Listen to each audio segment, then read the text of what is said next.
Apa lagu-lagunya ibu-ibu? Modern mereka, sarjana, istri pejabat, tapi tidak tahu sejarah Nabi. Apa lagunya ibu-ibu sekarang? Yuk, yuk ayo. Yuk ayo, yuk ayo. Apa itu ayo ayo? Ayo apa? Ayo apa? Putar ke kiri nona, putarlah ke kanan. Beleng-beleng. Apa itu? Apa gunanya itu lagu-lagumu itu? Putar ke kiri, putar ke kanan. Apa? Katanya majelis taklim, tapi lagunya tidak mendidik. Sudah 3 tahun majelis taklim, seragamnya 4. Olahraga depannya lakinya orang. Dia di depan sebajunya sempit. Bapak-bapak di belakang, di depan ibu-ibu 1. Bapak-bapak di belakang 2. Ini kelakuan majelis taklim ini begini. Ketawa ibu-ibu karena ibu begitu toh.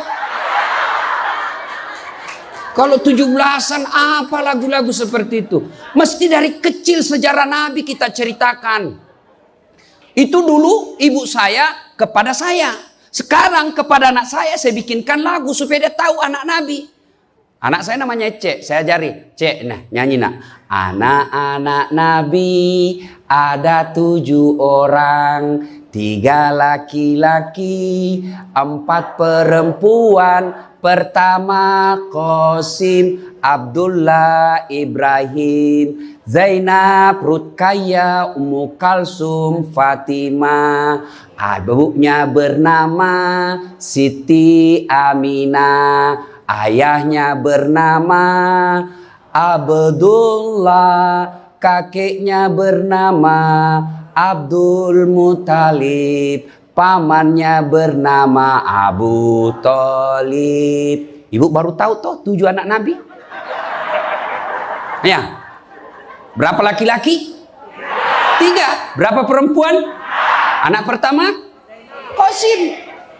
Coba. Ini dari sini kita tahu lagu. Maka ibu harus pandai-pandai mendidik anak, memperkenalkan sejarah Nabi supaya mereka cinta kepada Nabi.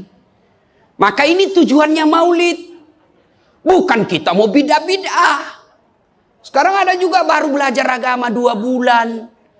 Itu pun melalui YouTube. Seolah-olah dialah menjadi panitia hari kiamat.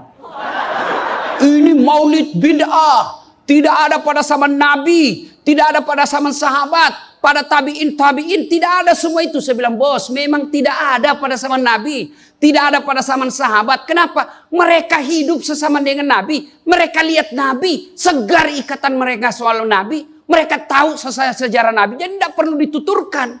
Sekarang kita sudah 1400 tahun yang lalu. Banyak umat Islam. La ilaha illallah. Muhammad Rasulullah. Tapi dia tidak tahu siapa anaknya Nabi. Maka perlu kembali diingatkan. Jadi kalau orang mau maulid hargai. Jangan malah dibilang sesat. Masuk neraka, nenekmu punya neraka. Yang paling enak, yang tidak mau maulid silahkan. Tidak usah. Yang maulid silahkan. Yang maulid ini jangan kau tuduh mereka sesat. Ayo kita saling memuliakan, menghargai sesama muslim.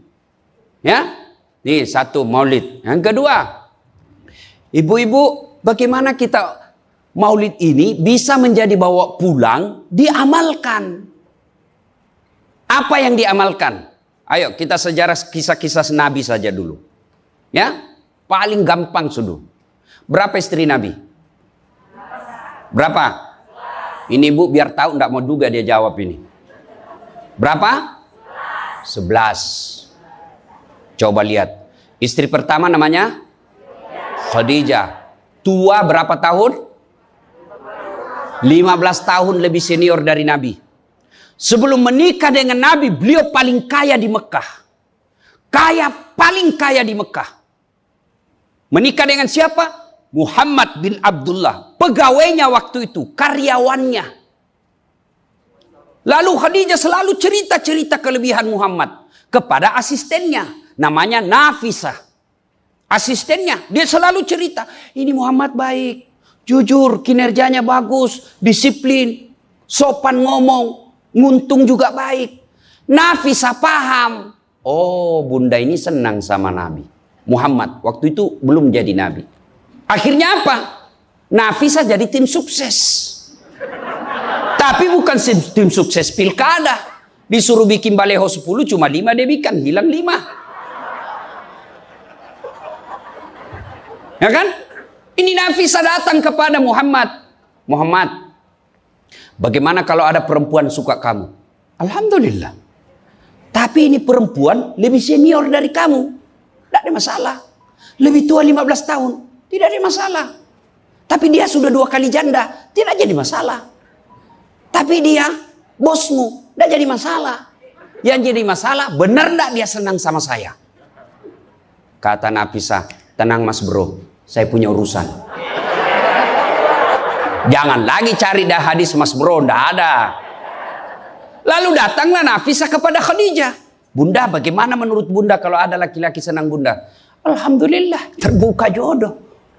Tapi ini lebih muda dari bunda. Tidak jadi masalah. Lebih muda 15 tahun. Tidak jadi masalah. Tapi dia anak buahnya. Tidak jadi masalah. Yang jadi masalah, benar tidak dia senang sama saya? Kata Nafisah, tenang bunda, saya punya urusan. Ini namanya tim sukses yang tidak mempermalukan kedua belah pihak. Coba kalau Nafisah mau memanfaatkan situasi. Maka dia datang kepada Muhammad. Muhammad, dia suka kok bos. Tenang aja, ambil semua hartanya. Dia terlalu senang sama kamu. Nafisah kan tidak. Berarti ibu-ibu jaga perasaan orang. Jaga harga diri orang. Jangan permalukan orang. Meskipun ibu tahu ada aib dalam dirinya. Ini penyakitnya ibu-ibu.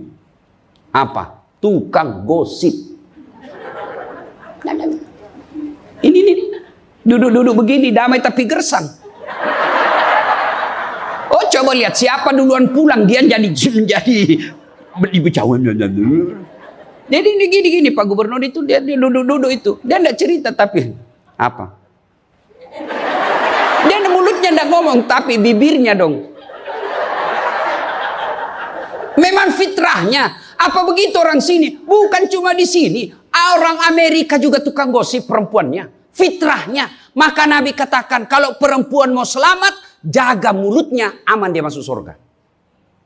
Cuma kan gampang sekali kita gosip. Lewat teman kita. Apa? Enggak serasi kudungnya sama roknya.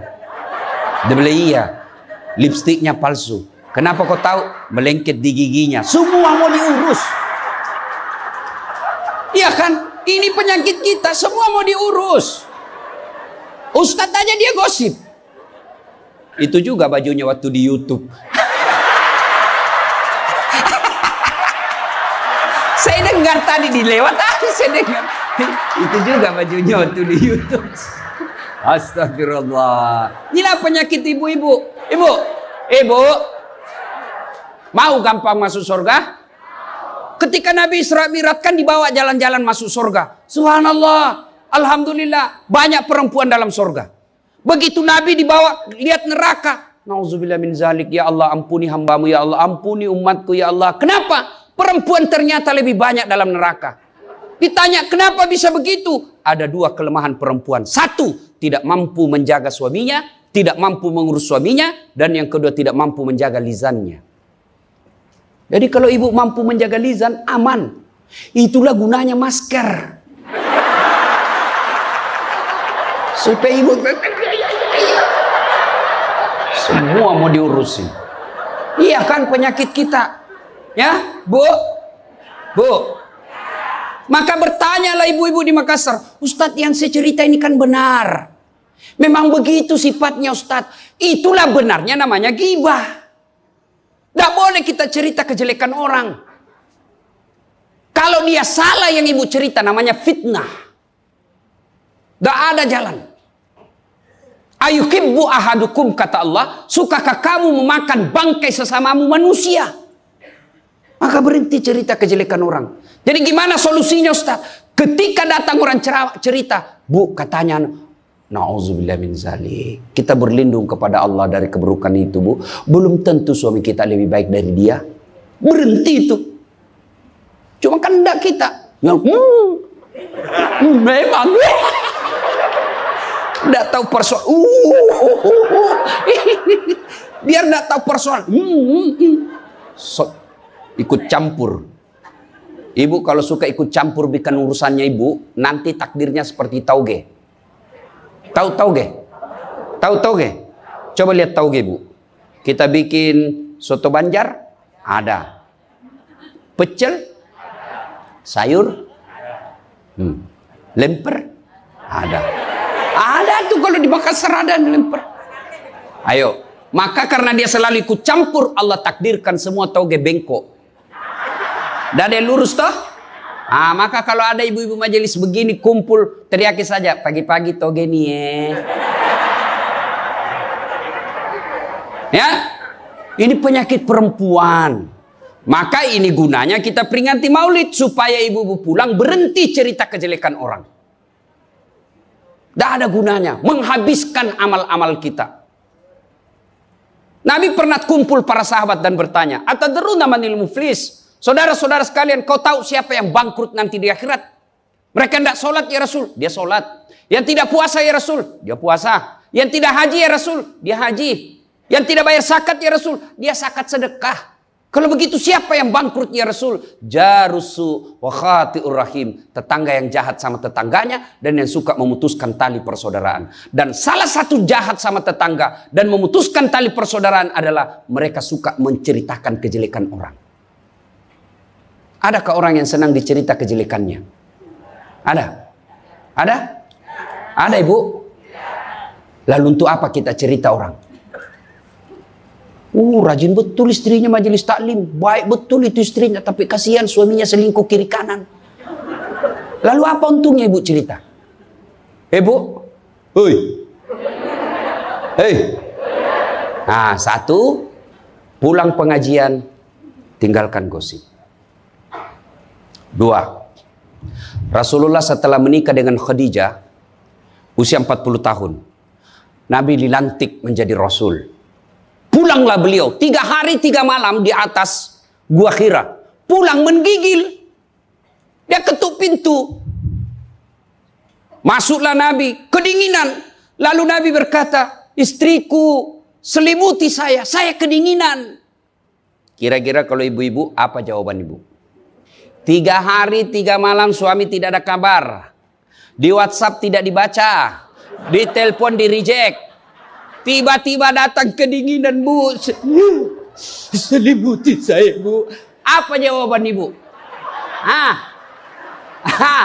Apa ibu selimuti? Enggak, diinterogasinya suaminya.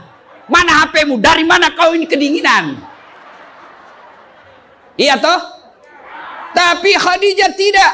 Khadijah tidak pernah sangka buruk kepada suaminya. Apa kata Khadijah? Sami'na wa ata'na. Hikmah yang kedua buat ibu-ibu, sangka baiklah kepada suami. Demi Allah, tidak ada kebahagiaan rumah tangga yang dipenuhi dengan sangka buruk. Ibu mau bahagia dengan suami? Mau? Hilangkan sakwa sangka, hilangkan sangka buruk. Telepon suami tidak dijawab pagi-pagi, sangka baik. Oh, berarti suami saya lagi sholat duha. 1 jam kemudian ditelepon, belum dijawab juga. Oh, berarti suamiku lagi meeting dengan gubernur. Telepon lagi siang-siang tidak jawab. Oh, berarti suamiku lagi sholat berjamaah di masjid. Sore ditelepon tidak dijawab-jawab. Oh, berarti suamiku dia lupa handphonenya. Tiba-tiba sore masuk WhatsApp teman kita. Saya lihat suamimu bonceng cewek, cantik betul. Oh, berarti suami saya lagi nge-grab. Tenang perasaan. Ibu-ibu, demi Allah, tidak ada kebahagiaan orang yang selalu sangka buruk. Suami enak-enak kerja, hanya tidak dijawab telepon, ibu tidak bisa tenang di rumah. Sangka baik. Orang yang sangka baik, rumah tangganya pasti tidak bisa bahagia. Saya kasih contoh. Kasih contoh ibu. Suami istri 7 tahun tidak punya anak. Di tahun ke-8 dia pergi ke ahli kandungan. Periksa istrinya. Wih, alhamdulillah, kata dokter, ibu sudah terlambat 2 bulan. Senang betul. Dia teleponlah suaminya. Pak, alhamdulillah hasil pemeriksaan saya sudah terlambat 2 bulan. Tapi Pak, jangan cerita-cerita dulu ya. Malu kita nanti kalau tidak jadi lagi. Oke Bu, ini rahasia berdua. Jangan cerita ke siapa-siapa. Setuju Bu ya? Setuju Pak. Oke. Beberapa hari kemudian datang petugas PLN. Assalamualaikum. Kata ibunya, waalaikumsalam. Siapa ya? Saya Bu, saya siapa? Petugas PLN. Oh kenapa Pak? Ibu terlambat 2 bulan. Wih. Kenapa dia bisa tahu saya terlambat 2 bulan? Wah, dia mulai curiga sama suaminya. Pasti kelakuannya lagi nih si gendut ini. Kan suaminya gendut. Pasti kelakuannya ini si gendut ini. Pulang suaminya capek. Di jalan macet, kehujanan, baru buka pintu. Memang kau pembohong gendut. Apalagi ini pembohong. Orang capek, pembohong gendut. Apa? Kenapa itu PLN tahu saya terlambat 2 bulan? Pasti kau yang cerita. Bukan saya. Kenapa? Wah, suaminya juga marah digendut-gendutin. Dia datang ke PLN. Ada apa kau tahu-tahu istriku terlambat 2 bulan? Dia bilang ini ada catatannya Pak. Kau hapus ini. Ya boleh Pak, tapi Bapak bayar dulu. Kalau saya tidak mau bayar, ya terpaksa punyanya Bapak diputus. Kalau punya aku diputus, apa dia pakai istri saya di rumah? Dia terpaksa pakai lilin.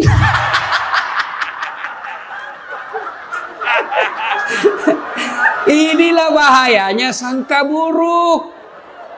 Bu, lo Ibu, Bu, Salatullah salamullah ala toha Rasulillah.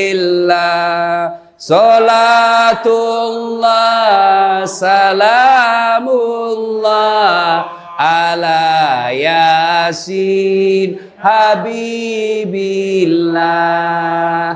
Oleh-oleh kedua pulang maulid, hilangkan sangka buruk. Tidak ada kebahagiaan orang sangka buruk. Begitu juga kepada pimpinan kita. Kok saya dimutasi? Sangka baik. Saya tadinya kok kepala dinas menjadi staf ahli. Berarti Bapak dianggap ahli. Ini staf ahli kan enak. Ahli yang tidak ada stafnya. Sangka baik. Oh berarti Pak Gubernur merasa saya perlu istirahat, banyak berpikir. Sangka baik. Jangan pernah sangka buruk. Tidak ada kebahagiaan orang yang sangka buruk. Sangka baik. Saya dalam hidup saya, betapa banyak Allah kasih pelajaran. Saya baru tahu maksud Allah yang baik setelah beberapa saat berlalu. Begitu ada kejadian sangka baik saja, tunggu akan muncul. Oh ini maknanya ini. Tamat SMA kan saya daftar polisi Bu, tentara, akabri. Begitu tes fisik, tidak lulus. Kenapa? Ceper. Tidak cukup tinggiku Bu. Saya protes kepada Allah, ya Allah kenapa kau lahirkan saya dalam keadaan pendek? Kau tidak jadi rugi jadi Tuhan kalau saya jadi tentara. Teman saya lulus waktu itu Bu. Dia sekarang polisi 2 bunga, reserse, baret merah. Saya lulus pakai baret putih. Alhamdulillah jadi ustadz. Alhamdulillah karena baret putih saya pakai, mulai baret hiram sampai baret merah saya ceramai semua. Yang terbaik. Gubernur sebelumnya kepala dinas, tiba-tiba kita tidak ada jabatan, sangka baik. Itulah hidup. Jangan pernah sangka buruk. Begitu juga kepada suami, sangka baik. Tidak ada ketentraman bagi rumah tangga yang selalu disertai sangka buruk. Dan ibu enaknya jadi istri karena ibu tidak tanggung dosanya suami. Saya bilang sama istri saya, mama nyecek. Kan ibu-ibu sekarang suka sekali periksa handphone. Untuk apa periksa handphonenya suami Bu? Coba jelaskan saya, untuk apa? Ayo yang suka periksa handphonenya suami ini. Untuk apa Ibu? Setelah tahu ibu mau apa? Ternyata besok-besok ada masalah yang tidak menyenangkan hatimu, apa yang kamu lakukan? Mau diceraikan, saya ceraikan kamu. Daripada kau menderita mendampingi saya, sudah, kita selesaikan baik-baik. Dan kau tidak mungkin. Kuceraikan kau pagi, sore saya sudah dapat. Nah sekarang apa maumu? Sakit hati aja. Ayah. Dan hebatnya perempuan Islam, kalian tidak menanggung dosanya suami. Kalian tidak akan menanggung dosa suami.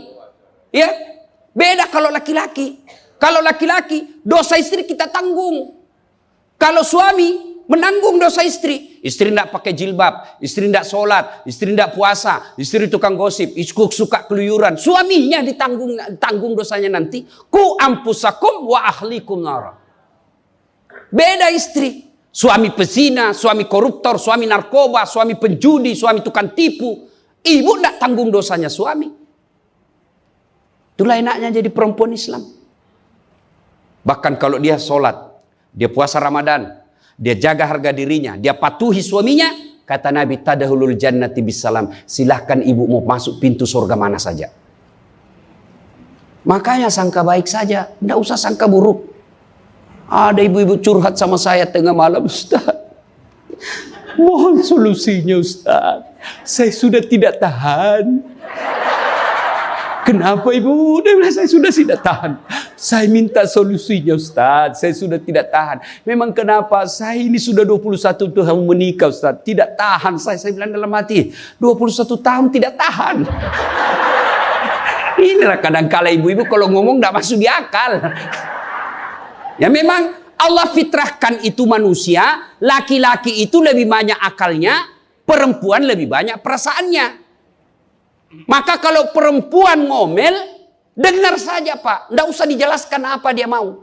Dengar aja. Karena memang dia cuma mau didengar. Dengar aja. Oh, ya, dengar aja, dengar. Tapi tidak tahan saya Ustaz. Ya tidur. Rumus menghadapi perempuan itu, ilmu paling efektif, sabar. Tidak ada sudah kalah itu ilmu sabar. Diam. Tidak usah dijelaskan. Biar dijelaskan tidak masuk di akalnya. Apalagi kalau dia sudah bilang pokoknya sudah Pak, lebih diam aja. Pokok sudahlah. Dijelaskan satu, muncul pertanyaan dua. Dijelaskan tuntas yang dua, muncul lagi pertanyaan tiga. Sudah tuntas semuanya, dia ungkap lagi yang 5 tahun yang lalu. Itulah perempuan. Iya ibu toh? Maka dengarkan saja. Ada saatnya nanti dia bilang, baru dia sadar itu. Iya sebenarnya itu saya emosi aja itu hari Pak. Begitulah perempuan. Dihadapinya jangan emosi. Saya sudah tidak tahan Ustaz. Kenapa? Sudah 21 tahun. Udah cocok saya Ustaz. Saya bilang ibu tahu enggak baut? Tahu Ustaz. Apa pasangannya baut ibu? Mur. Sama enggak? Sama modelnya? Sama bentuknya? Beda. Justru perbedaannya yang membuat dia kokoh. Berarti rumah tangga tidak akan pernah kokoh kalau mau menyamakan. Yang kokoh adalah ketika dia mau saling menerima kekurangan dan kelebihan. Itu pasti kokoh. Mana mau cocok jenis kelamin aja kita tidak sama. Iya. Pendidikan aja kita pasti beda. Latar belakang budaya kita pasti beda. Maka yang membedakan itulah kalau kita kelola dengan baik dalam rumah tangga, dengan faktor utamanya sangka baik, insya Allah bahagia rumah tangga. Ya, sangka baik. Tuh Khadijah tidak pernah sangka buruk sama suaminya. Khadijah ketika beliau sakaratil maut, usia 65, beliau sakit. Dan baju yang beliau pakai sudah 8 kali tambal. Tahu tambal ibu? Itu tambal ke-8-nya 1 sampai 7 Nabi masih menambalnya pakai apa? Masih pakai kain. Di tambalan ke-8 beliau pakai pelepah daun kurma. Kenapa? Habis kainnya Nabi. Padahal sebelum nikah beliau orang kaya. Lalu beliau panggillah anaknya, Fatimah ta'al. Fatimah ke sini dulu nak. Kenapa bunda? Tolong kau mintakan serbannya bapakmu. Ada serban yang selalu dia pakai bapakmu itu terima wahyu. Tolong sampaikan ke beliau. Saya minta untuk saya jadikan kain kafan. Mudah-mudahan serban itu Allah hindarkan saya dari azab kubur. Mendengar ini Fatimah berkata, bunda aja yang minta sama bapak. Dengar jawaban Khadijah. Saya malu minta sama bapakmu nak. Habis hartanya untuk bantu Rasulullah, minta serban, malu. Kira-kira masih ada istri sini malu minta sama suaminya? Pak Gubernur masih ada kira-kira malu minta sama suami, bukan diminta, dicuri. Ayo, itulah Khadijah. Maka jangan heran Khadijah meskipun sudah wafat, beliau tidur bersama Aisyah, tapi siapa yang dikenangnya? Khadijah. Rasulullah hanya berkata, seolah-olah saya mendengar trompa kakinya Khadijah, seolah ada Khadijah dalam rumah kita. Aisyah cemburu, ya Rasulullah, ada apa sih kelebihan Khadijah? Khadijah sudah wafat, kau nikahi 2 kali janda, lebih tua dari kamu. Kenapa Khadijah terus? Dengar jawaban Nabi. Kau tidak pernah mampu mengimbangkan, menyandingkan atau menyamakan dirimu dengan Khadijah. Ketika tidak ada orang percaya kepadaku, Khadijah orang pertama yang percaya ke Rasulanku. Ketika orang memboikot saya tidak boleh bertransaksi ekonomi kepada Muhammad, hartanya habis untuk membantu perjuangan dakwah. Maka jangan heran Rasulullah sangat mencintai Khadijah. Jadi kalau ibu mau dicintai suami lahir batin, jadilah seperti Khadijah. Bukan karena cantiknya, bukan karena kayanya, tapi kebersihan hatinya Khadijah. Kita itu laki-laki kan tergantung perempuannya. Kalau perempuannya baik, akhlaknya baik, tidak mungkin tergoda suami. Ibu mau suami tidak macam-macam mikirnya. 3 aja resepnya. Pegang ini, kau kuasai suamimu. 1, buat matanya senang. Artinya apa? Ibu penampilan cantiklah di depan suami. Kalau suami senang selalu pakai baju merah, pakai itu baju merah tiap hari. Kalau suami senang warna-warna emas, pakailah itu tiap hari. Ya. Tapi saya tidak senang warna begini Ustaz. Bukan untuk ibu, tapi untuk menyenangkan suami. Dandannya seorang istri, menyenangkan hati suami, itu ibadah buat seorang wanita. Yang kedua, buat perutnya senang. Bagaimana caranya? Bikinlah masakan kesenangan suami. Kalau tidak bisa tiap minggu, sekali sebulan. Ketika terima gajinya suami, terima honornya suami, ya WhatsApp suami, SMS suami, telepon suami. Bang, jangan makan di luar hari ini. Hari ini saya masak spesial buat abang. Masakan kesenangan saya sudah siapkan di rumah bang. Aman bang, jangan makan di luar. Ini hari spesial buat abang. Senang kita jadi suami. Itu saya kalau terima SMS WhatsApp begitu, mamanya di rumah dia goreng baru dia kirim. Rasanya kita mau cepat pulang. Ibu pernah WhatsApp suaminya begitu? Paling di WhatsApp, bang jangan lupa singgah beli telur. Bang habis gas.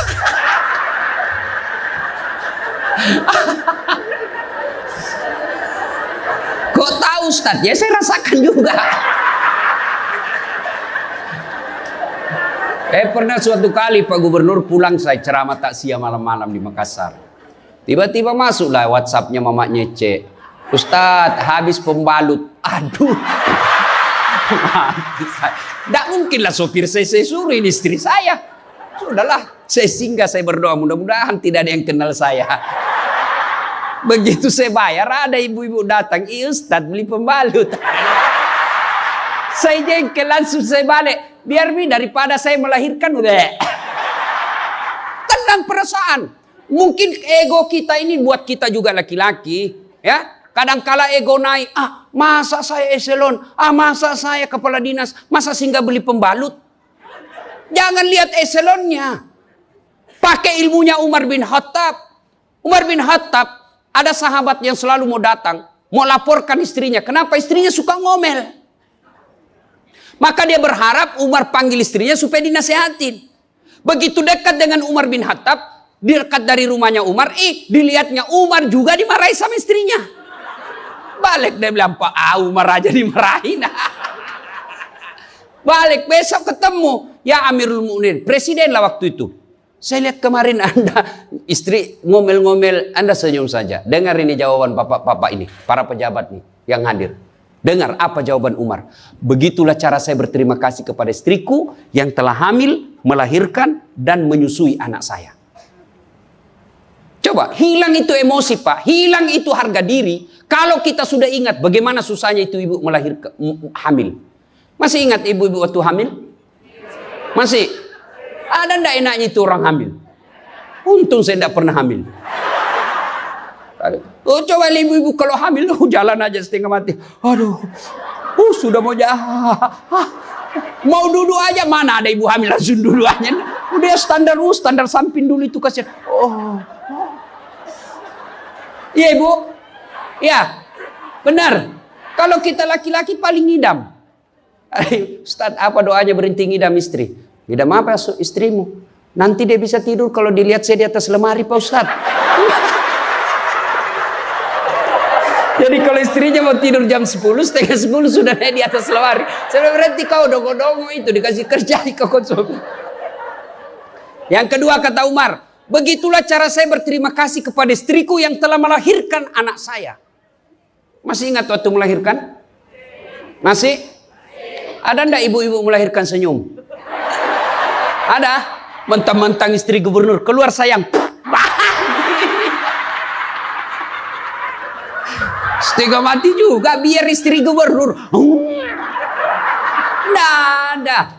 Itulah susahnya jadi perempuan. Maka ketika suami disuruh sama istri, bayangkan sulitnya melahirkan. Yang ketiga kata Umar, begitu cara saya berterima kasih yang telah menyusui anak saya. Masih ingat waktu menyusui? Masih? Terutama waktu tumbuh giginya.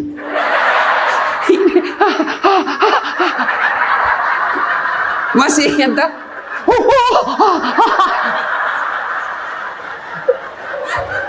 Untuk saya tidak pernah rasakan. Kalau digigit kan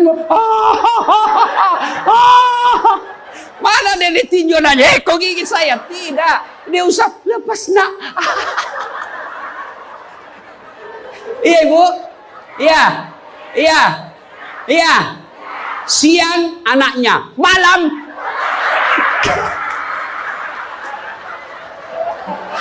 salatullah salamullah ala toha rasulillah salatullah salamullah ala yasin.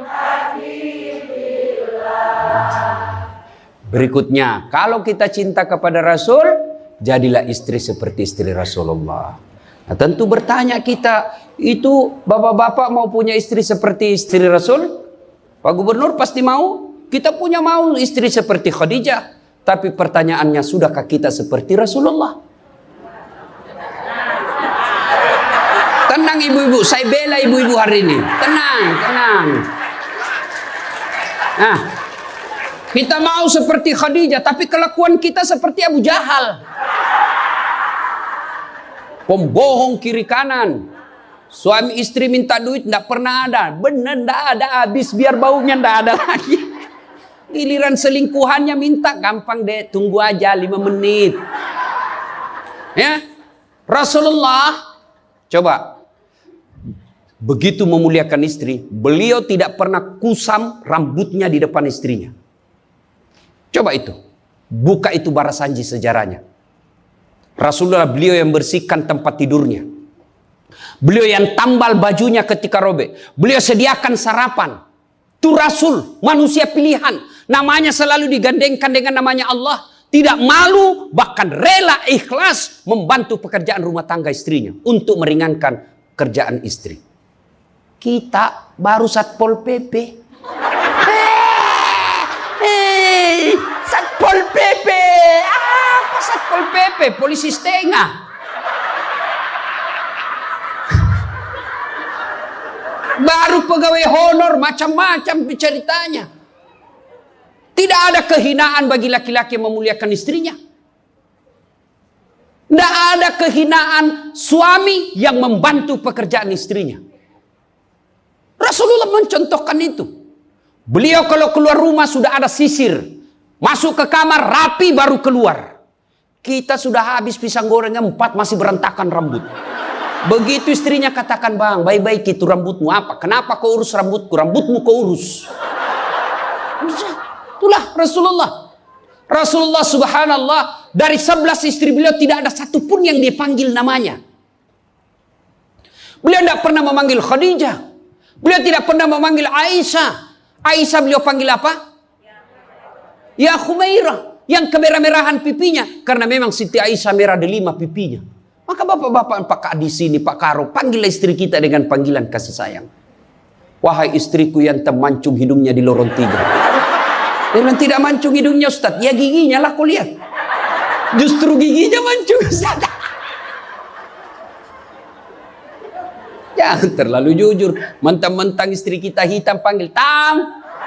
Hitam. Apa kata istri kita? Apa PC?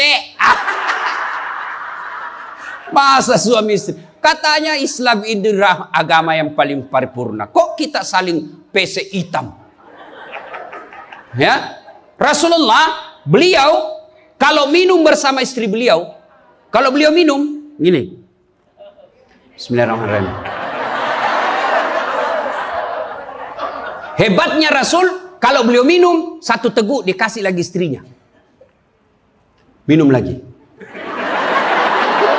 Kasih lagi istrinya. Hebatnya bekas bibirnya Aisyah itu yang diminum oleh Rasulullah. Bekas bibirnya Aisyah.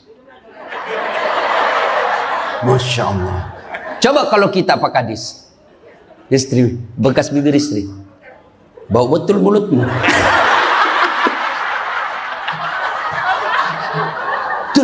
Maka kalau ibu bapak mencontoh Rasulullah, maka rumah tangga pasti bahagia.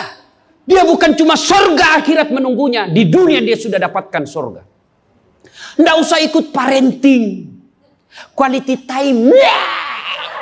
Apa itu? Belajar saja sama diri Rasulullah. Kita ini sudah miskin di dunia. Rumah tangga kita kadang-kala ngontrak-ngontrak. Tidak tahu lagi kewajiban istri kepada suami. Suami tidak tahu kewajiban kepada istri. Maka di dunia dia susah sanggara. Di akhirat apalagi nanti.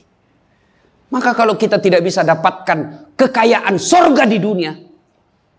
Dengan harta. Maka dapatkan kebahagiaan itu dengan memperbaiki hati dalam rumah tangga.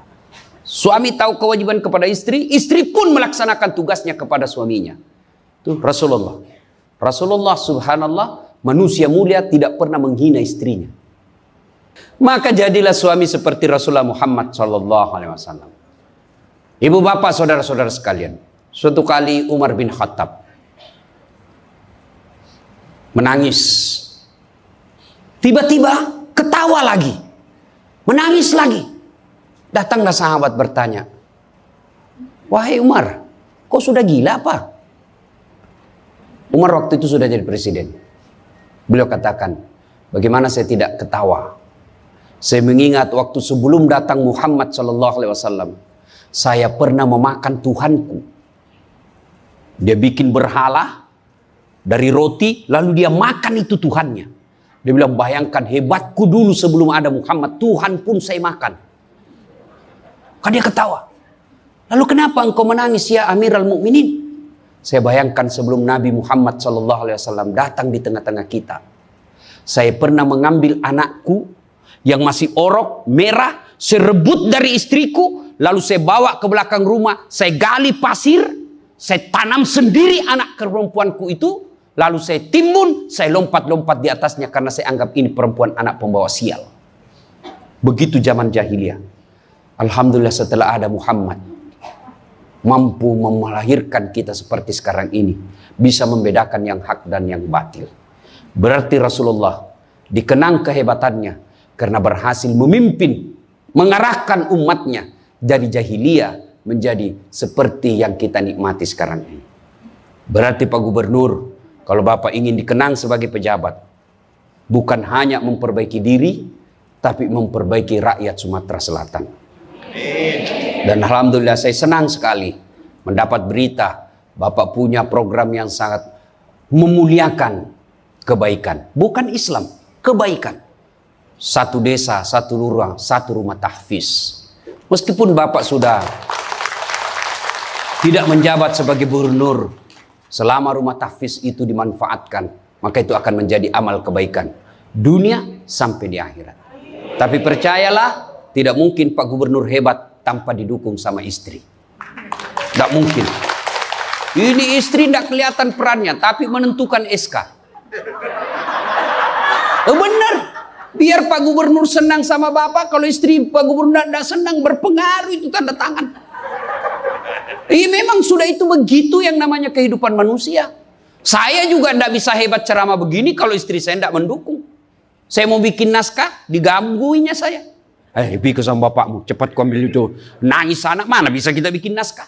Begitu kita mau ceramah, dia curi kita punya naskah. Apa? Mana bisa? Allah Subhanahu wa Ta'ala berfirman, mana sudah ini?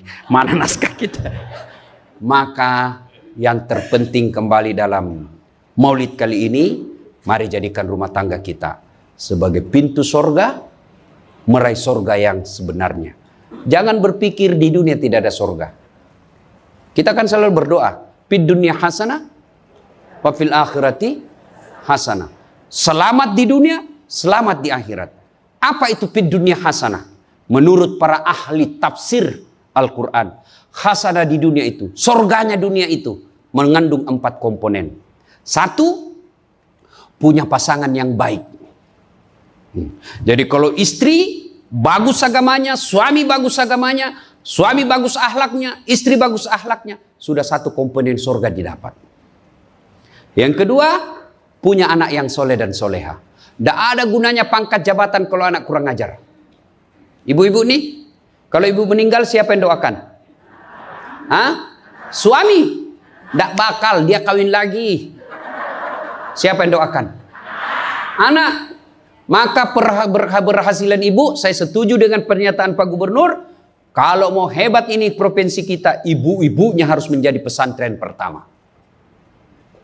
Sayang, seribu sayang, ibu-ibu sekarang banyak yang gagal mendidik anak. Dihormati di luar, dimuliakan di kantor, sampai di rumah dimaki-maki sama anaknya. Itu siapa yang gagal? Ibunya. Kita kadang-kala bahagia, hebat kalau anak kita pintar bahasa Inggris. Hebat anaknya Ustadz, pintar bahasa Inggris. Apa hebatnya? Banyak yang bisa begitu. Masa banyak Ustadz? Ya sudahlah, ke Inggris lihat itu anak-anak di sana. Anak-anak di sana semua pakai bahasa Inggris, Bu. Memangnya kalau ibu nanti meninggal, anak berdoa pakai bahasa Inggris? Oh my God. Please help me my mother. Enggak. Pasti pakai bahasa Padang. Kepado, lindungi lo. Pasti. Ya. Maka ibu-ibu didik anak. Yang ketiga komponen punya sorga dunia. Apa itu? Punya harta yang bermanfaat. Bukan harta yang banyak. Mana harta yang bermanfaat? Harta yang banyak digunakan orang lain. Menjadi amal soleh-soleh. Amal jariah. Bu-ibu nih. Yang punya emas berlian. Cincin. Ayo ibu. Kalau ibu meninggal siapa yang punya itu? Hah? Siapa? Anak, istri kedua. Bukan anak, istri kedua yang pakai. Maka sedekahlah sebelum tiba saatnya. Dan yang keempat, surganya dunia, punya teman yang baik. Bukan teman kepentingan politik dan kekuasaan. Teman yang baik itu meskipun kita sudah pensiun masih baik sama kita. Meskipun kita sudah miskin masih baik sama kita. Itulah teman yang baik. Dan nerakanya dunia ketika kita punya jabatan. Banyak teman kita. Pas kita hilang jabatan semua menjauh dari kita. Itu nerakanya dunia. Nah ibu bapak saudara-saudara sekalian. Mari mewujudkan ini melalui maulid. Maulid ini tidak ada guna kalau kita pulang tidak diamalkan. Minimal amalkan dengan menjadi suami yang baik. Dan istri yang baik. Terakhir. Kalau kita mencintai Rasulullah, maka kita ikuti sunnah-sunnahnya. Apa sunnah? Yang gampang-gampang, tidak usah berat-berat. Mulai hari ini, oleh-oleh khusus ibu, kapan dan dimanapun selalu ada wudhu. Coba ibu amalkan. Bapak-bapak pegawai, bapak mau pergi kerja, wudhu dulu. Mau pergi jemput anak, wudhu dulu. Mau pergi pengantin, wudhu dulu. Mau pergi kemana saja, ikuti Pak Gubernur yang katanya tidak ada liburnya. Ya. Sudah ikuti dengan ada wudhu.